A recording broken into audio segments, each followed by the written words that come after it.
Ndoa ni password. Ndoa ni password. Sawa? Hizi password kwa Kiswahili ni nywila. Okay. Ukiingiza password yako tofauti kwenye simu inafunguka? Hapana. Haifunguki, si ndio? Kwa hiyo ina maana tunategemea katika hali ya kawaida, hata kwenye ndoa pia ukikosea kuoa, ina maana umelimit mafanikio. Tukizungumzia ndoa ni password, ina maana ndoa ni moja ya funguo ya mafanikio yako ya kimaisha. Kwa hiyo tunategemea ukiingia kwenye ndoa, tukute unaongezeka, tukute unaendelea kiimani, kiroho, kifedha, yani kila kitu tukute unafanyaje? Unaongezeka. Sawa? Kwa hiyo ukiwa haudevelop, ina maana ulikosea nini? Password. Sio, umeelewa? Nakuelewa vizuri. Aina ya mwanamke ambaye unamuoa, aina mwanaume ambaye unaolewa naye, inatakiwa akuvushe kwenda sehemu nyingine. Sawa? Kwa hiyo ukija ukikosea password, ndio pale mambo yanapoanza kuwa magumu. Kuna mtu alivyoingia tu kwenye ndoa, alikuwa na hali ya kawaida, lakini baada ya kuingia kwenye ndoa, akaanza kupiga hatua. Uchumi wake ukaanza kuongezeka. Milango ikafunguka. Akapata kazi. Yaani hivyo, yani kuna vitu vikaanza kufanyaje? Kufunguka. Kwa nini? Ni kwa sababu tu ameingia kwenye ndoa, lakini ameingia na password ambayo ni right. Sawa.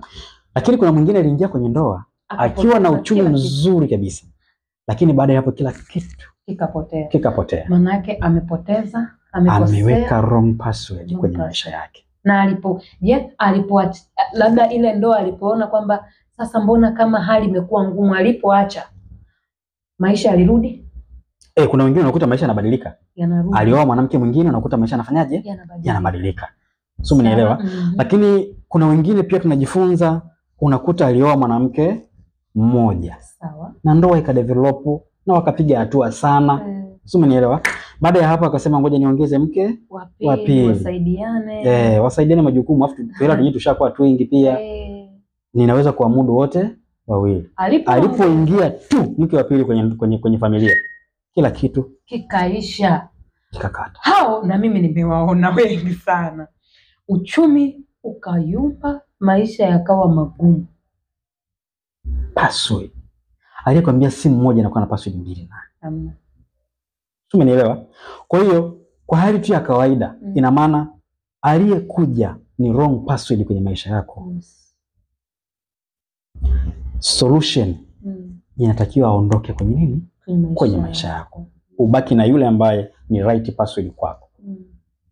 Kwa hiyo hakuna eneo ambalo tunatakiwa kuwa makini kama unavyo na kuolewa.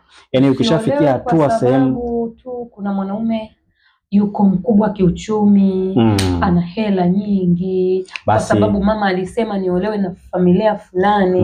Je, yoshiwa kwamba ile ni password yako? Ile ndio password yako. Kwa maana yake kwamba nikuulize, wewe una mke? Mimi na mke. Umeoa?